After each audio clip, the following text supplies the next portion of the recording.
Al-Quran dengan 7 huruf. Adapun anggota kami, anggota kelompok 7 itu ada saya sendiri, Haji Muhammad Surya Saputra, kemudian ada Zildah, dan juga ada Zilfa Zahra. Boleh slide selanjutnya. Oke, penyampaian yang pertama ini, latar belakang turunnya Al-Quran dengan 7 huruf akan disampaikan oleh rekan saya, Zilfa. Disilakan.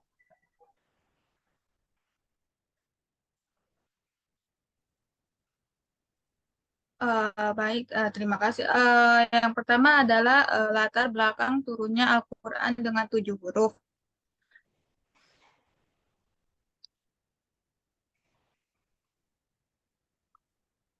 Al-Quran diturunkan dengan 7 huruf yang merupakan latar belakang umat yang berbeda-beda lisannya dan sulit bagi mereka untuk mengucapkan bahasa lain yang bukan bahasa mereka. Lalu yang kedua, diturunkannya Al-Quran dalam 1 huruf pada awal kenabian masih terdapat kesulitan atas umat yang berbeda-beda lahjat atau dialek dan bahasanya, dan juga disebabkan mereka umat yang ummi, yaitu orang yang tidak bisa tulis atau buta huruf, dan juga adanya orang tua yang sulit melafalkan huruf yang dilazimkan tersebut. Lalu yang ketiga, dengan 7 huruf, semua orang diberi kesempatan untuk mengakses Al-Quran tanpa perlu menguasai bahasa Arab formal. Ini membuka pintu akses universal ke pesan-pesan ilahi. Selain itu, penggunaan 7 huruf dalam Al-Quran juga memiliki peran penting dalam memelihara integritas dan kualitas teks Al-Quran. Melalui variasi dalam penyampaian, kesalahan dalam penyalinan atau penyampaian yang tidak benar dapat dengan mudah diidentifikasi.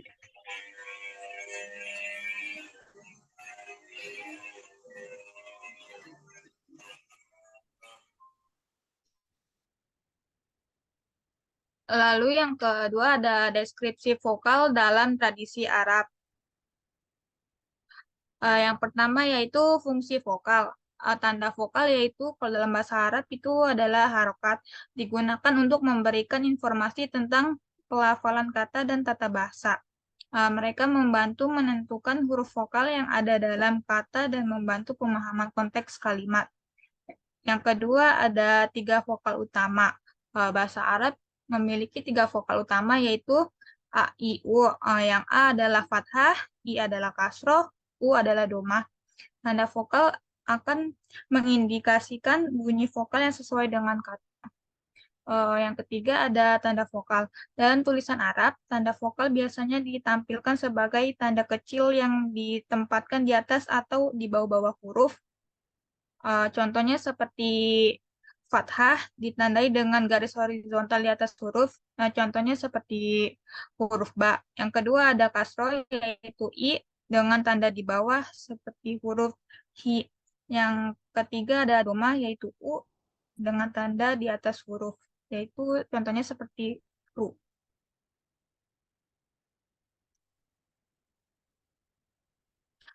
Lalu yang keempat adalah bacaan terperinci. Vokal membantu membaca Al-Quran dengan benar. Di sini terdapat sistem bacaan yang berbeda yang disebut 7 huruf, yang memiliki variasi dalam pengucapan vokal dan membantu dalam pelafalan yang benar sesuai dengan dialek yang berbeda. Yang kelima adalah pelajaran dan pembelajaran. Belajar vokal adalah bagian penting dari pembelajaran bahasa Arab dan pengajaran Al-Quran. Mempelajari tajwid adalah aspek penting dalam membaca dan mengucapkan teks-teks agama dengan benar. Selanjutnya akan dibacakan oleh rekan saya. Baik, selanjutnya itu dalil diturunkannya Al-Quran dengan 7 huruf.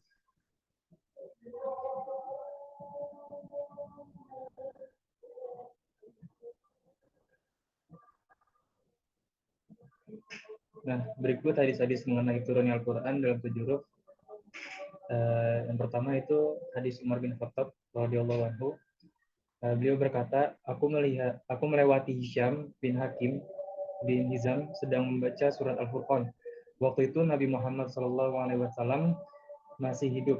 Aku menyimak bacaan Hisham. Lalu kudapati ia membaca banyak huruf yang tidak pernah dibacakan Rasulullah SAW kepadaku. Hampir saja aku pegang kepala Hisham, namun saat itu ia sedang sholat. Aku menunggu hingga ia selesai. Lalu aku tarik sorbannya dan bertanya, siapa yang membacakan surat ini kepadamu dengan bacaan yang barusan kau baca? Hisham pun menjawab, Rasulullah SAW yang membacakannya kepadaku.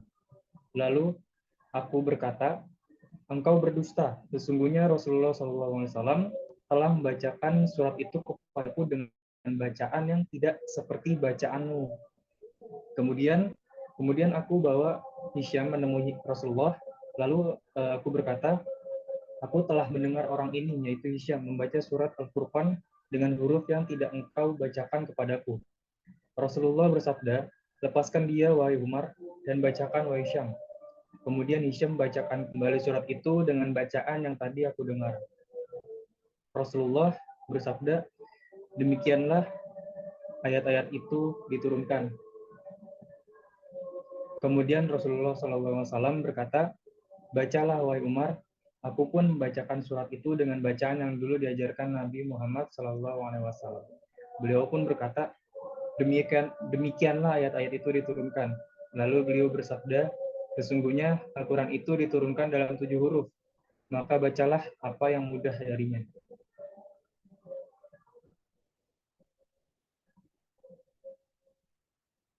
Nah, hadis yang kedua yaitu hadis Ibnu Abbas radhiyallahu anhu bahwa Rasulullah SAW bersabda, Jibril membacakan Al-Quran kepadaku dengan 1 huruf, dan aku terus meminta tambahan huruf. Dan Jibril menambahkan huruf itu hingga mencapai 7 huruf. Dan hadis yang ketiga yaitu hadis Ummu Ayyub radhiyallahu anha, ia berkata, sesungguhnya Nabi Muhammad SAW bersabda, Al-Quran diturunkan dalam 7 huruf, dengan huruf apapun yang kau baca, maka kau akan benar.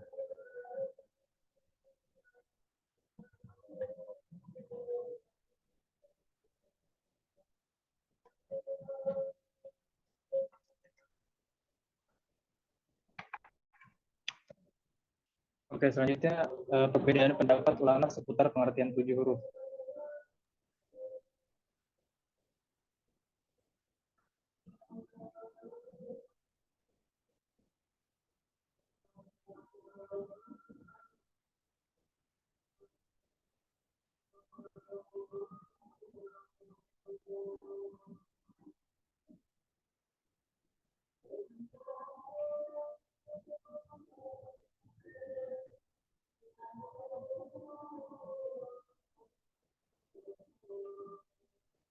Jadi yang pertama itu pendapat yang dianut oleh mayoritas ahlul ilmi seperti Sufyan bin Yainah, Abdullah bin Wahab, At-Tabari, Tawawi, dan yang lainnya, bahwa yang dimaksud dengan huruf yang 7 adalah 7 bentuk bacaan yang maknanya hampir sama, namun lafaznya berbeda-beda. Seperti kata Aqbil, Ta'al, dan Halumma, mari atau kemarilah. Yang kedua itu sekelompok ulama mengatakan bahwa yang dimaksud dengan 7 huruf adalah 7 dialek yang digunakan dalam membaca Al-Quran. Namun seluruhnya adalah bahasa Arab, baik bahasa Arab Yaman maupun bahasa Arab Nizar. Sebab Rasulullah menguasai semua bahasa itu karena beliau telah dianugerahi jawami' al-kalim, atau kata-kata yang singkat namun syarat maknanya. Pengertian dari 7 huruf itu bukanlah 1 huruf atau Al-Quran, memiliki 7 bentuk. Namun demikian, ketujuh dialek itu tersebar di dalam Al-Quran. Sebagian Al-Quran menggunakan dialek kabilah Quraisy, sebagaimana menggunakan dialek kabilah Huzail, sebagiannya menggunakan dialek kabilah Hawazan, dan sebagiannya lagi menggunakan dialek kabilah Yaman.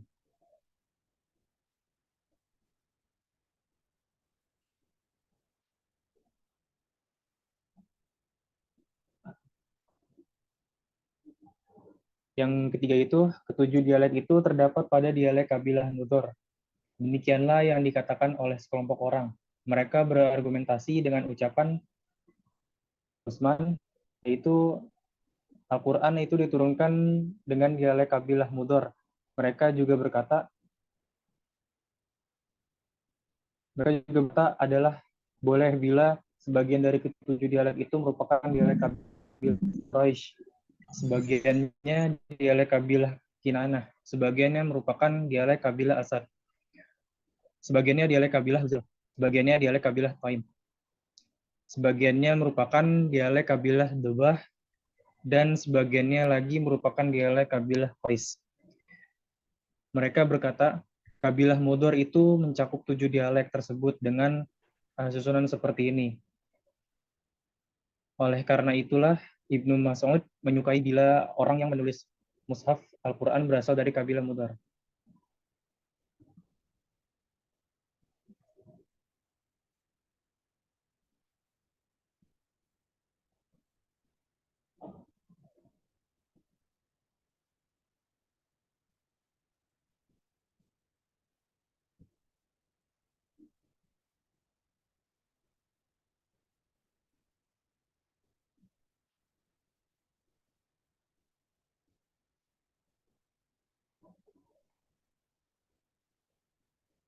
Selanjutnya yang keempat itu pendapat yang dikemukakan oleh penulis kitab Ad-Dalail dari sebagian ulama. Pendapat ini pun dikisahkan oleh Al-Qadi Ibnu At-Thayyib. Yang pertama itu sesuatu yang harokatnya berubah, namun makna dan bentuknya tidak berubah.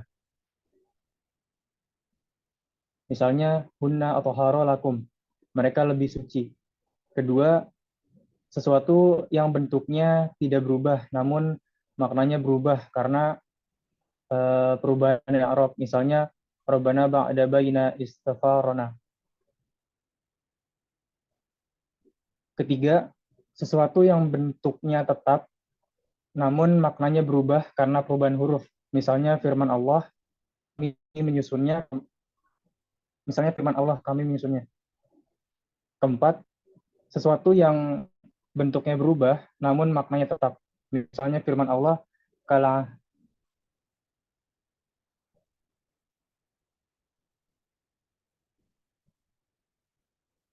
ini alman push, seperti bulu.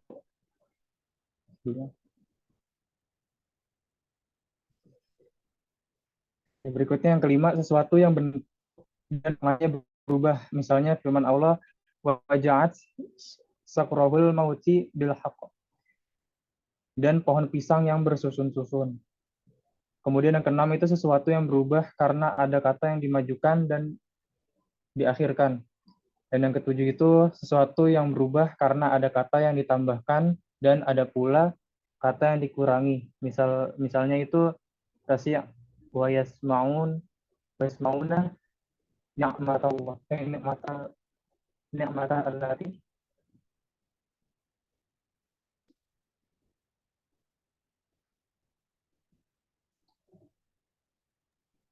Lalu yang kelima, yang dimaksud dengan huruf yang 7 adalah makna-makna yang terkandung dalam kitab Allah, yaitu perintah, larangan, janji, ancaman, kisah, perdebatan, dan perumpamaan.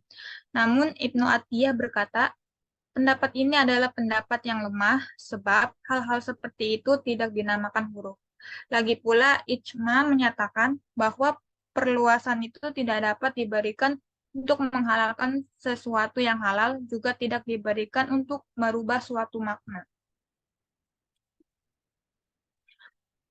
Selanjutnya, hikmah dari turunnya Al-Quran dengan 7 huruf, yaitu banyak sekali hikmah yang dapat diambil dari turunnya Al-Quran dengan 7 huruf. Di antara hikmah diturunkannya Al-Quran dengan 7 huruf adalah sebagai berikut.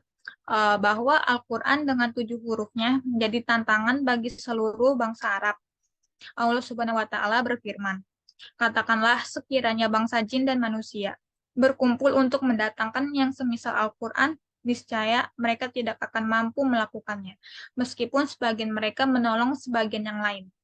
Maka, jika Al-Quran tidak diturunkan dalam 7 huruf, maka sebagian kabilah akan mengatakan, Al-Quran tidak diturunkan dengan lajah atau bahasa kami.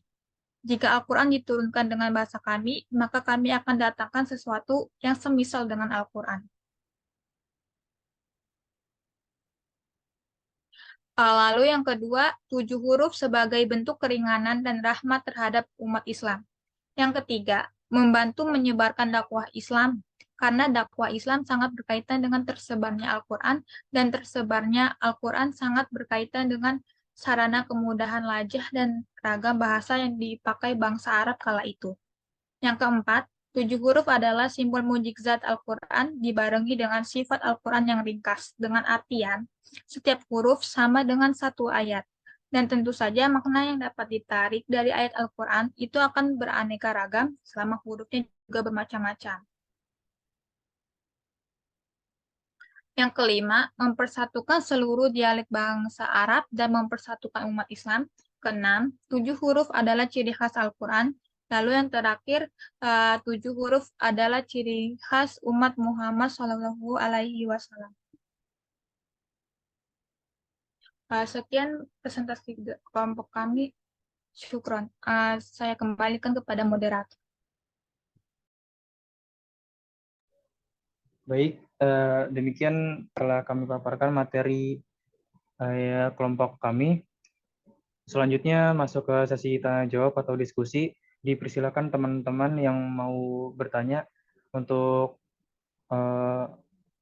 menggunakan fitur raise hand dan menyalakan mikrofon, ataupun kalau tidak bisa menyalakan mikrofon boleh di kolom chat.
Iya, silakan Pak Anjeli.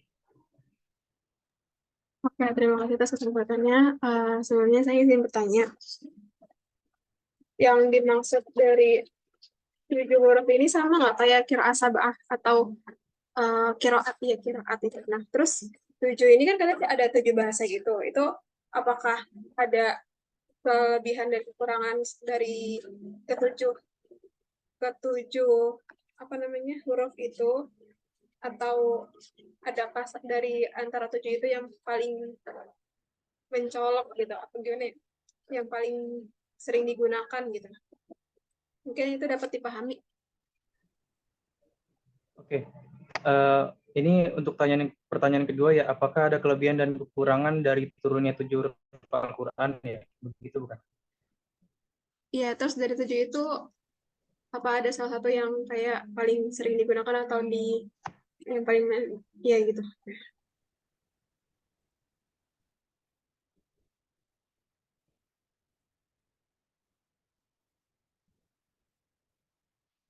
Oke, tadi yang pertama bisa diulang, Anjeli?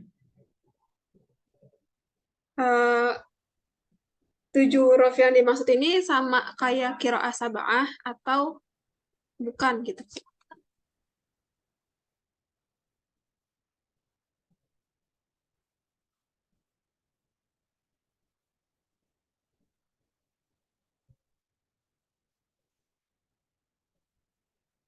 Oke, makasih Pak Anjeli atas pertanyaannya. Dari teman-teman yang lain, sekiranya ada pertanyaan, silakan.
Iya, kepada Yasmin disilakan.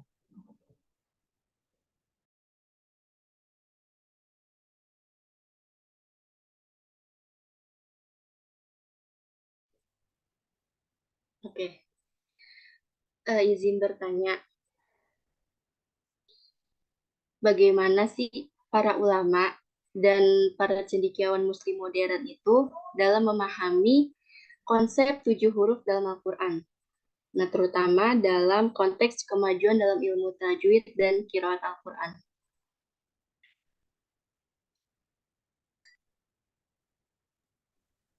Oke, izin mengulang ya Yasmin.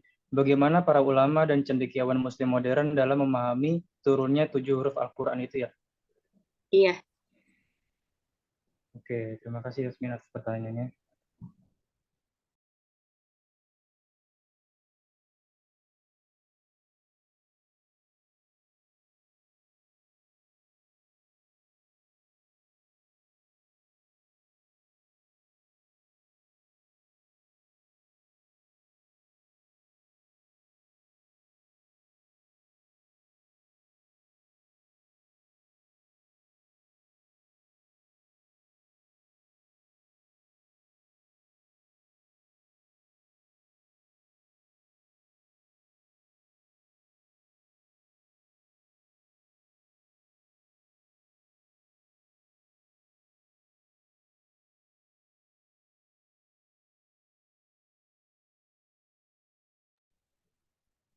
Baik, apakah ada lagi yang mau bertanya? Satu orang lagi, dikasih kesempatan satu orang lagi untuk bertanya.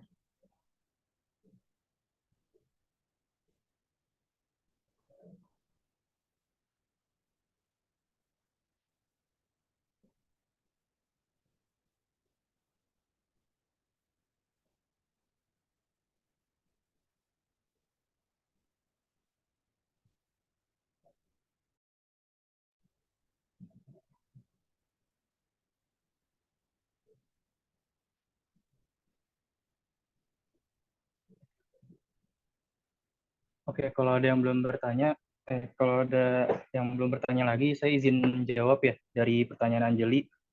Tadi itu yang dimaksud dengan 7 huruf itu sama dengan qiraah sab'ah atau bukan ya? Dan juga kelebihan dan kekurangan dari turunnya 7 Al-Quran itu apa? Tuh. Dan salah satu yang paling sering dipakai itu apa ya gitu ya? Nah, jadi turunnya Al-Quran itu turunnya Al-Quran dalam 7 huruf yang juga dikenal sebagai qiraah sab'ah memiliki kelebihan dan kekurangannya juga. Jadi yang kelebihan pertama itu pemahaman yang lebih luas. Dengan adanya variasi dalam qiraat, umat Islam dapat memiliki pemahaman yang lebih mendalam tentang makna Al-Quran, mengingat konteks historis dan berbagai aspek makna. Yang kedua, memahami keragaman bahasa Arab. Ini membantu dalam pemahaman beragam dialek bahasa Arab yang digunakan pada masa Rasulullah yang mungkin mempengaruhi pemahaman teks. Dan kelebihan yang ketiga itu mendalamkan pengkajian. Jadi menurunkan Al-Quran dalam 7 huruf memberikan kesempatan untuk pengkajian yang lebih mendalam tentang ayat-ayat Al-Quran dan memungkinkan ulama untuk mengklarifikasi makna-makna yang mungkin ambigu gitu. Nah, tadi itu kelebihan-kelebihan dari turunnya 7 Al-Quran. Nah, sekarang kekurangannya itu adalah munculnya suatu kebingungan. Beberapa orang mungkin merasa bingung dengan variasi dalam bacaan Al-Quran dan bisa mengalami kesulitan dalam memilih versi yang benar itu apa. Dan yang kedua itu potensi salah memahami bacaan Al-Quran atau isi Al-Quran. Perbedaan dalam bacaan bisa memunculkan potensi salah pemahaman, terutama jika seseorang tidak memahami konteks historis dan linguistik dari variasi tersebut. Jadi gitu. Terus kekurangan yang ketiga yaitu ada kontroversi. Perbedaan dalam bacaan Al-Quran telah menyebabkan beberapa kontroversi dalam sejarah Islam. Meskipun usaha telah dilakukan untuk meredakan suatu ketegangan. Nah, Jadi yang sering dipakai salah satu dari kelebihan dan kekurangan itu mungkin ini ya, mendalamkan pengkajian atau apa ya? Ya pokoknya itu mendalamkan pengkajian dalam dalam isi Al-Quran tersebut gitu. Gimana, Anjeli?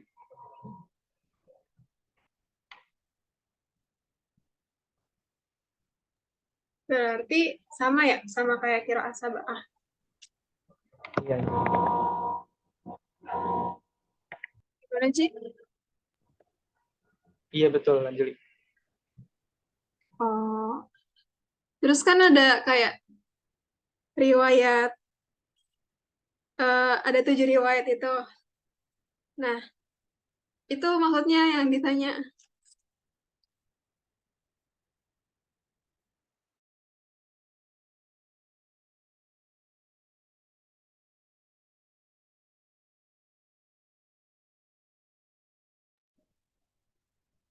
Tujuh riwayat gimana?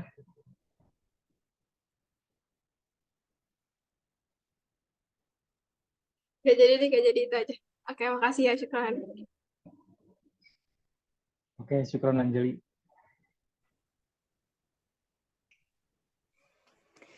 Iya, saya komentar ya. Baik, Ustaz. Iya, terima kasih. Apa yang telah disampaikan oleh pemateri pada kali ini cukup komprehensif sebetulnya, sudah mencakup dari apa yang diharapkan dari pemahaman tentang nazal al-Qur'anu ala sab'ati ahruf. Quran turun dengan 7 huruf ya. Meskipun memang terjadi pemahaman yang berbeda-beda, namun sebetulnya saling mendukung sebetulnya, saling mendukung. Apa makna dari 7 huruf tersebut? Salah satu di antaranya ya tadi itu qiraah sab'ah itu. Dampak negatif yang tadi disampaikan oleh pembicara ini ketika menjawab pertanyaan itu sebetulnya tidak perlu terjadi kalau seseorang itu mau belajar, mempelajari dan mendalami gitu ya. Jadi adanya kesalahpahaman itu karena ketidaktahuan saja sebetulnya. Karena kebodohan kita sehingga timbul dampak-dampak yang tidak tepat tadi yang disebutkan, kesalahpahaman, terjadi itu dan sebagainya. Sebetulnya tidak. Ya seperti dulu saya pernah di Maroko ya, di Maroko hampir 6 bulan. Saya ngajar bahasa Indonesia untuk mahasiswa Maroko waktu itu. Di Maroko, di Afrika paling ujung ya, di Maghrib namanya aja Maghrib. Maghrib itu kan waktu ujung ya, waktu ujung, waktu mau malam. Dekat Spanyol sana. Saya mengajar bahasa Indonesia, tapi dengan pengantar bahasa Arab. Enak ngajarinnya. Ini Budi, ini Ibu Budi, ini Bapak Budi. Gitu. Cuma sampai sekarang saya nggak tahu Ibu Budi siapa, Bapak Budi siapa. Dulu belajarnya cuma ini Ibu Budi, ini Bapak Budi. Adik-adik di Maroko itu, dia memang bacanya pakai qiraat warsh ya. Qiraat warsh. Dan tulisannya beda. Kalau di kita kan huruf qaf itu titiknya ada berapa huruf qaf? 2. Ada 2 ya, ada 2. Tapi di sana itu huruf qaf itu titiknya cuma 1. Titiknya cuma 1. Jadi Al-Quran itu ditulisnya oleh mereka pakai kayak kalau kita baca fa al-Fur'an gitu. Al-Fur'an. Malah kalau fa itu di sana tidak ada titiknya. Tidak ada titik itu fa gitu. Saya sempat muskil juga tuh lah, kok begini? Gak taunya kenapa saya muskil, kenapa saya protes, karena saya tidak tahu, gitu. Karena saya tidak paham. Ternyata seperti itu, ada perbedaan. Nah, teman sekalian, ini adalah merupakan salah satu rahmat dari Allah Subhanahu wa taala, ya, menurunkan Al-Qur'an dengan 7 huruf. Sebagaimana disebutkan dalilnya bahwa Jibril membacakan Al-Quran kepada Nabi dengan 1 huruf. Kemudian Nabi berulang kali mendesak dan meminta agar huruf itu ditambah. Dan ia pun menambahkan kepadaku sampai 7 huruf. Ya, bilangnya 7 huruf. Jadi jauhkan dulu pemahaman kita bahwa huruf itu A, B, C, D gitu ya. Kita hilangkan dulu pemahaman tentang A, B, C, D itu huruf. Jadi kalau 7 huruf, A, B, C, D, E, F, G gitu. Alif, ba, ta, sa, jim, ha, kha. Oh, bukan seperti itu, bukan. Umar bin Khattab tadi diceritakan bahwa dia mendengar Hisham ya membaca surah Al-Furqan di masa Rasulullah. Tetapi bacaannya kok beda dengan apa yang Umar dapatkan dari Rasulullah. Akhirnya Umar seuzon, wah ini si Hisham ngarang-ngarang nih baca Qur'annya. Akhirnya udah pengen melabrak itu Umar bin Khattab. Tapi dia sabar dulu sampai salam. Begitu selesai salam langsung aja sorbannya ditarik sama Umar. Ditarik langsung. Hei Hisham, sini lo. Belagu lo. Kenapa Umar?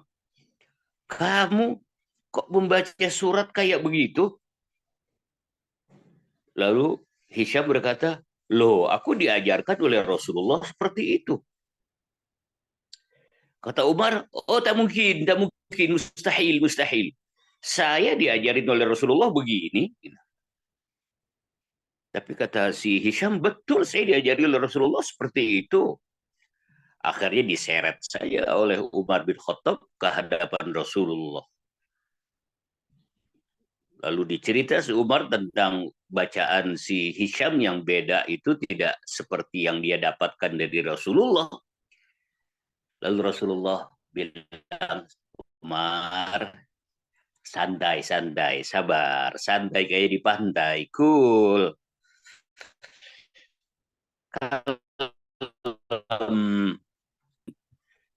Membacakan surat Al-Furqan itu. Lalu kata Rasulullah, begitulah wahai Umar, ya, Al-Furqan itu diturunkan kepada saya. Lalu Rasulullah bilang, Umar coba kamu baca. Umar baca lagi Al-Furqan. Ya, dengan bacaan yang berbeda. Lalu Rasulullah berkata, Umar, begitulah pula Al-Quran diturunkan oleh Allah kepada saya. Jadi dua-duanya, ya, bacaan Hisham, bacaan Omar, itu diturunkan oleh Allah Subhanahu wa taala kepada Nabi Shallallahu alaihi wasallam. Karena Nabi minta tadi itu, tambahin lagi, bacaannya, tambahin lagi bacaannya. Ya. Sehingga Nabi saat itu berkata, Innal Qur'ana nazala ala sab'ati ahruf. Al-Quran diturunkan dengan 7 huruf. Faqra'u ma tayassara mink. Maka bacalah dengan huruf yang mudah bagimu. Ya. Mudah bagimu. Tapi bukan berarti kalau mudah bagi kita pakai bahasa Indonesia, ya, kalau bahasa Indonesia ya bukan Al-Quran dong, ya kan, bukan Al-Quran. Kalau pakai bahasa Jawa bukan Al-Quran. Seperti Injil sekarang kan, Injil kalau di Indonesia pakai bahasa Indonesia, kalau di Amerika ya pakai bahasa Inggris, kalau di Rusia ya pakai bahasa Soviet. Kalau di Meksiko ya pakai bahasa Meksiko. Tapi Al-Quran, kemanapun kita menginjakkan kaki, maka bacaannya sama. Jadi hadis-hadis yang berkaitan dengan 7 huruf itu saling menguatkan, ya. Imam As-Suyuti bahkan menyebutkan, teman-teman sekalian, adik-adik sekalian, yang meriwayatkan tentang Al-Quran diturunkan itu dalam 7 huruf itu ada 20 orang sahabat. Ya. Ada 20 orang sahabat. Jadi sangat mutawatir, ya, terkenal sekali Al-Quran dengan 7 huruf. Ya. Dan pendapat ulama pun, ya, ini bisa dipertanggungjawabkan sebuah pendapatnya itu menjadi 35 pendapat. Ada 35 pendapat. Wah, jadi bingung dong. Ya nggak perlu bingung. Ambil aja yang menurut kita paling mudah buat kita gitu. Nggak usah dipersulit. Ambil yang mudah. Gitu. Dan yang paling banyak pendapatnya adalah bahwa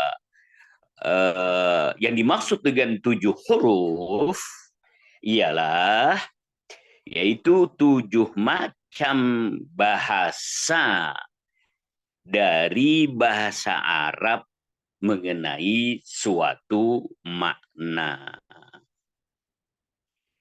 Jadi ada satu kata yang mengungkapkan satu makna di suku tertentu, tapi di suku yang lain katanya lain, maknanya sama. Ya, maknanya sama tapi katanya yang lain. Nah, disitulah, ya, peran Al-Quran memberikan pemecahan masalah sehingga orang yang berbeda katanya namun maknanya sama itu bisa menerima. Gitu.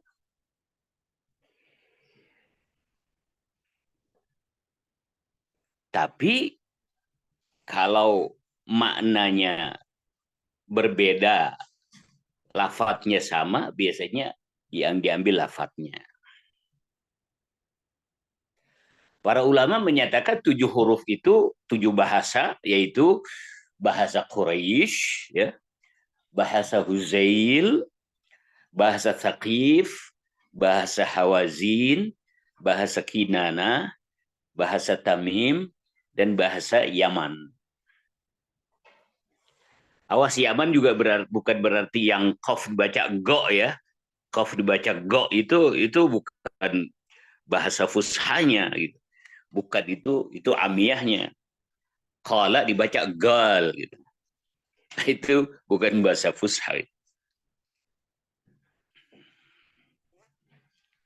Jadi 7 huruf itu artinya mengikuti bahasa Quraisy, Huzail, Saqif, Hawazin, Kinanah, Tamim, dan Yaman.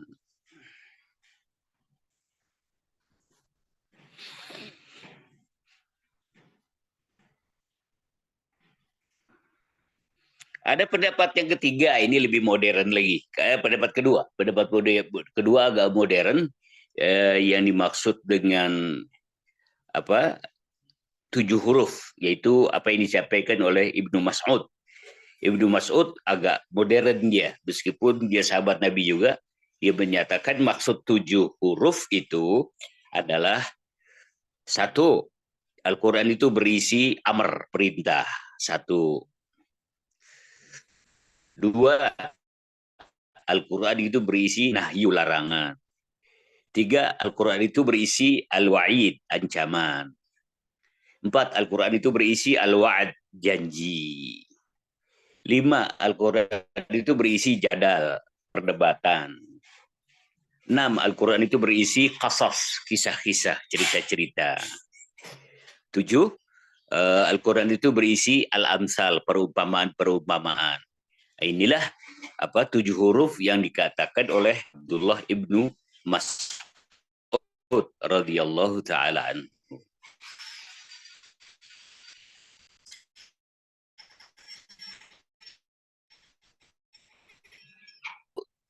Tujuh perbedaan. Jadi ada yang bentuk mufrad, ya, lalu dibaca jamak. Ada yang jamak dibaca mufrad gitu ya. Seperti walladzina hum, apa surat Al-Mu'minun ya. Qad aflahal mu'minun, terus ujungnya walladzina hum li amanatihim. Li amanatihim panjang. Ada yang bilang seperti itu. Ada yang baca bukan panjang, tapi li amanatihim. Li amanatihim pakai mufrad. Itu ada alasan semua. Begitu juga tadi yang disebutkan sebagian, yaitu berkaitan dengan perbedaan i'rab, perbedaan harokat akhir. Ada yang rafa, ada yang dombah, ada yang nasab gitu ya. Seperti Nabi Yusuf itu, Nabi Yusuf ketika diangkat oleh kafilah dari sumur, maka kafilah itu mengatakan mahada basyara. Mahada basyara. Pakai fathah nasab. Tetapi Ibnu Mas'ud, beliau membacanya bukan pakai basyara, tapi membacanya basyarun. Mahada basyarun. Gitu. Dia menganggapnya ma'nya zaidah. Begitu pula perbedaan dari sisi bahasa dalam bentuk tasrif ya. Dalam bentuk tasrif. Tazakkarun, tatazakkarun. Tafakkarun, tatafakkarun gitu ya. Oleh tadi yang dibaca oleh teman kamu yaitu Rabbana ba'id. Rabbana ba'id baina asfarina. Ada yang baca Rabbana ba'ada. Ba'ada baina asfarina. Karena kan dulu Al-Quran belum ada harokatnya ya. Belum ada harokatnya ini. Jadi ada yang baca ba'id, jadi baca ba'ada. Kenapa seperti itu? Emang diturunkan seperti itu. Tujuh model, tujuh huruf gitu ya.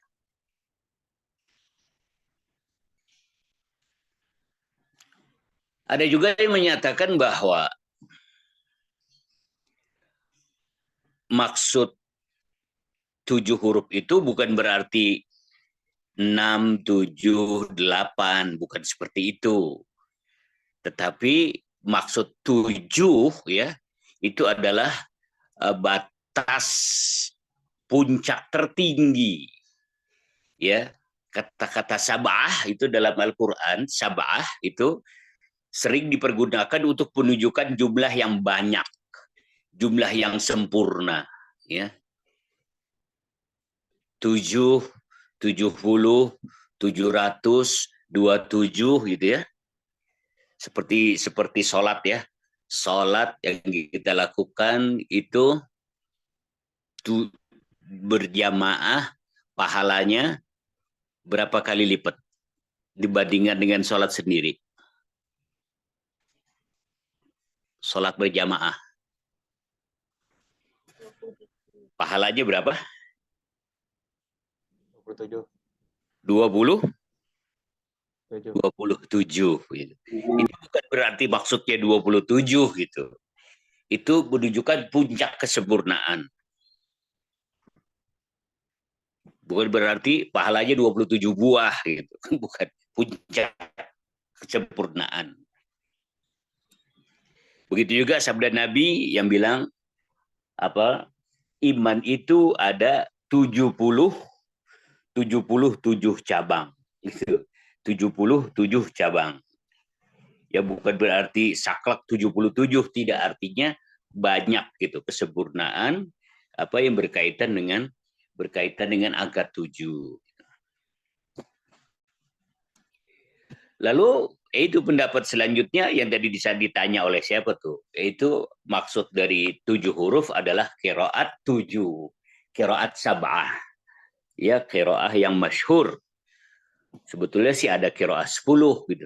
Ada qiraah 10, cuman yang 3 ini tenggelam gitu. Yang paling masyhur itu qiraah 7. Qiraah Imam Hafiz, qiraah Imam Warsh, qiraah Imam Nafi, qiraah Imam Khalud ya, dan lain sebagainya. Hikmahnya tadi betul, tadi disampaikan oleh teman kamu gitu ya. lebih mempermudah, lebih memberikan solusi bagi mereka yang sulit dalam lahjah tertentu, dan sekali lagi untuk mempermudah. Dan negatifnya itu tadi disampaikan, cuma sebetulnya ya berkaitan dengan karena kebodohan kita saja ya, sehingga itu dianggap seolah-olah seperti hal yang membuat kurang, menjadi negatif buat kita semua. Oleh karena itu bagusnya adik-adik, kalau kamu ya membaca Al-Quran, karena Al-Quran itu adalah agama, ilmu itu adalah agama, maka hendaknya kamu itu mempunyai sanad yang jelas. Ya, ada yang bisa mempertanggungjawabkan. Harus ada sanadnya, muttasil. Gitu. Kamu belajar Quran dengan siapa? Dengan si A. Si A belajar Quran dengan siapa? Dengan si B. B belajar Quran dengan siapa? Dengan si C. Terus sampai kepada Rasulullah Shallallahu Alaihi Wasallam. Itulah yang namanya sanad. Penting sekali sanad itu sebagai bentuk pertanggungjawaban. Pertanggungjawaban. Minta sama guru kamu yang ngajarin kamu Al-Quran. Ya, minta sanad. Minta syahadah namanya. Syahadah atau ijazah. Sekarang itu rame tuh. Ya, berkaitan dengan sanad itu. Seperti kemarin tuh waktu Syekh Ali Jum'ah datang ke Indonesia itu ya. Tanggal berapa? Tanggal 9 kalau nggak salah. Ya, Syekh Ali Jum'ah, Mufti Mesir itu datang ke Indonesia. Lalu dia menyampaikan ijazah ke para hadirin di Masjid Istiqlal, juga Syekh Usamah Azhari gitu. Beliau mengatakan, ajaztukum, saya ijazahkan, ini buat kamu semua. Lalu semuanya bilang, qabiltu, saya terima ijazah tersebut. Jadi ada sanadnya, ada pertanggung jawabnya. Ada teman-teman yang punya ijazah Al-Quran, sanadnya? Ada nggak? Di antara teman-teman ini. Siapa yang punya?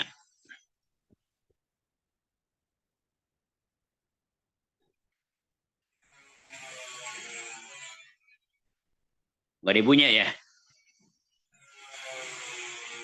Iya, kalau di Jakarta sedikit sekali gitu ya yang mengajarkan dengan sanad. Jakarta sedikit sekali. Di kampung-kampung juga sedikit, apalagi di pesantren-pesantren modern ya.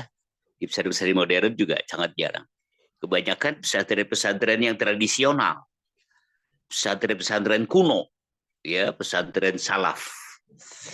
Seperti di Jombang, di Lirboyo, terus di Cirebon di tempat saya di Buntet, di tempatnya kayak Gil Siroj di Kempek gitu ya, di Arjawinangun, itu pesantren-pesantren kuno seperti itu biasanya sangat concern terhadap sanad ijazah, karena kita bertanggung jawab membaca Al-Quran seperti itu. Kita diajarkan dari guru kita dari guru beliau dari guru beliau, terus sampai diajarkan dari Rasulullah Sallallahu Alaihi Wasallam. Seperti Umar tadi itu ya, seperti Umar bin Khattab yang protes gitu. Saya diajarkan seperti ini. Oh ternyata Hisham pun diajarkan oleh Rasulullah seperti itu. Jadi ada tanggung jawabnya. Baik, sampai di sini dulu. Ini kelompok 7 ya. Apa Ustadz, masih ada pertanyaan yang belum dijawab? Apa itu? Iya, silakan. Oke, mungkin Zilda bisa dijawab pertanyaan dari Yasmin. Bismillahirrahmanirrahim. Izin menjawab pertanyaan dari Yasmin, yaitu bagaimana para ulama dan cendekiawan Islam modern dalam memahami turunnya 7 huruf Al-Quran. Turunnya Al-Quran dalam 7 huruf adalah suatu permasalahan yang masih menjadi perdebatan di kalangan para ulama dan cendekiawan Islam modern. Namun, dari riwayat Utsman radhiyallahu anhu, kita dapat memahami Al-Quran diturunkan dalam 7 huruf agar tidak bermunculan perdebatan bacaan Al-Quran. Selain itu, banyak pakar hadis yang meriwayatkan bahwa Al-Quran pernah menyatakan bahwa Al-Quran diturunkan dalam 7 huruf. Namun, ada juga yang berpendapat bahwa turunnya Al-Quran dalam 7 huruf tidak dapat dipastikan kebenarannya karena tidak ada dalil yang kuat untuk mendukungnya. Dalam kajian Ummul Quran, Al-Quran adalah kalam Allah yang diturunkan kepada Nabi Muhammad SAW yang lafaz-lafaznya mengandung mukjizat. Membacanya mempunyai nilai ibadah yang diturunkan secara mutawatir dan ditulis pada mushaf mulai dari surat Al-Fatihah sampai surat An-Nas. Oleh karena itu, pemahaman tentang turunnya Al-Quran dalam 7 huruf tidaklah menjadi hal yang utama dalam mempelajari Al-Quran sebagai sumber utama dari segala sumber hukum dalam kehidupan. Al-Quran sebagai way of life.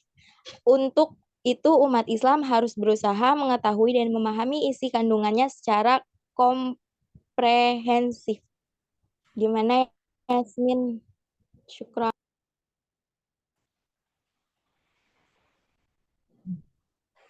Oke, syukran Zilda.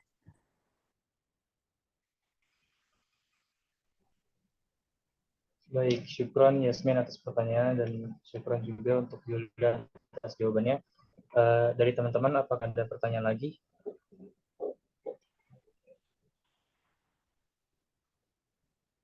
Atau bagaimana, Ustaz? Hanya 2 pertanyaan saja ini. Iya, saya pikir cukup ya. Ini kelompok ke-7. Iya, kelompok 7, Ustaz. Minggu depan kelompok berapa?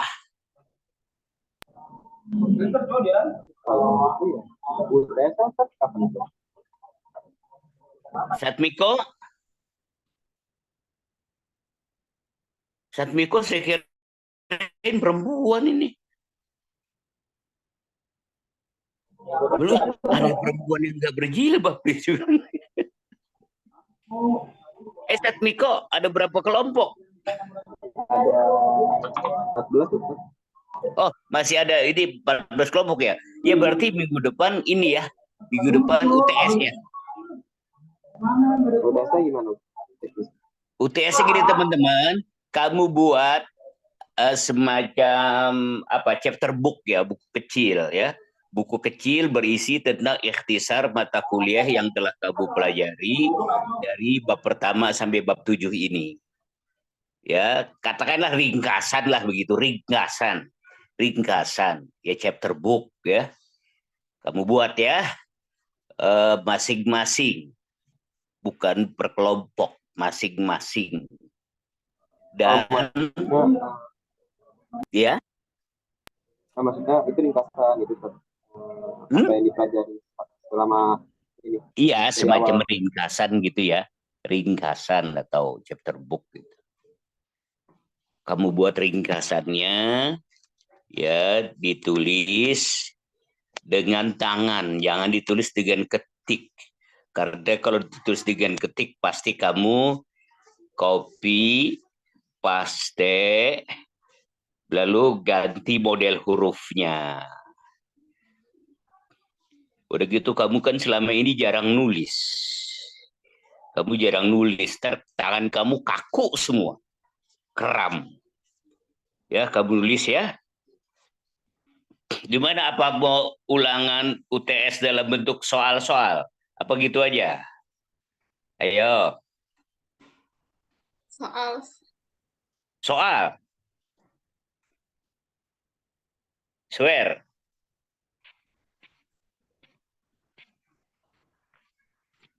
Siapa yang jawab soal tadi itu? Ngumpet dia. Udah, bikin chapter book aja ya, dikasih aja ya. Oke, setuju ya? Nanti dikumpulkan dengan Satmiko, masukin dalam Google apa gitu.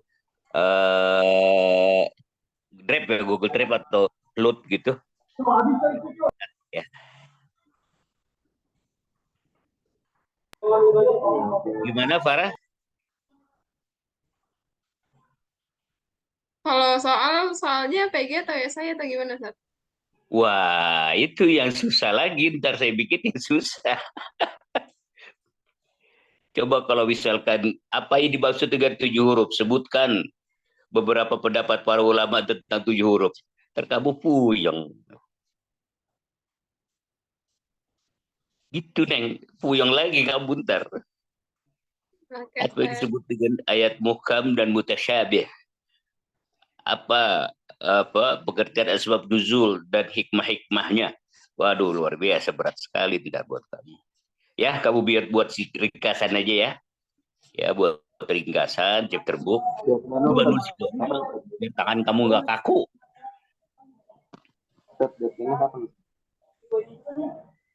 Kumpulkan minggu depan. Ya, sama Satmiko ya. Satmiko ya. Baik, kita cukupkan sampai di sini. Kita tutup dengan doa kafaratul majlis. Subhanakallahumma wa bihamdika nasyhadu an la ilaha illa anta nastaghfiruka wa natubu ilaika. Wa sallallahu ala Muhammad wa alihi wa sahbihi wasallam. Walhamdulillahi rabbil alamin. Assalamualaikum warahmatullahi wabarakatuh. Waalaikumsalam.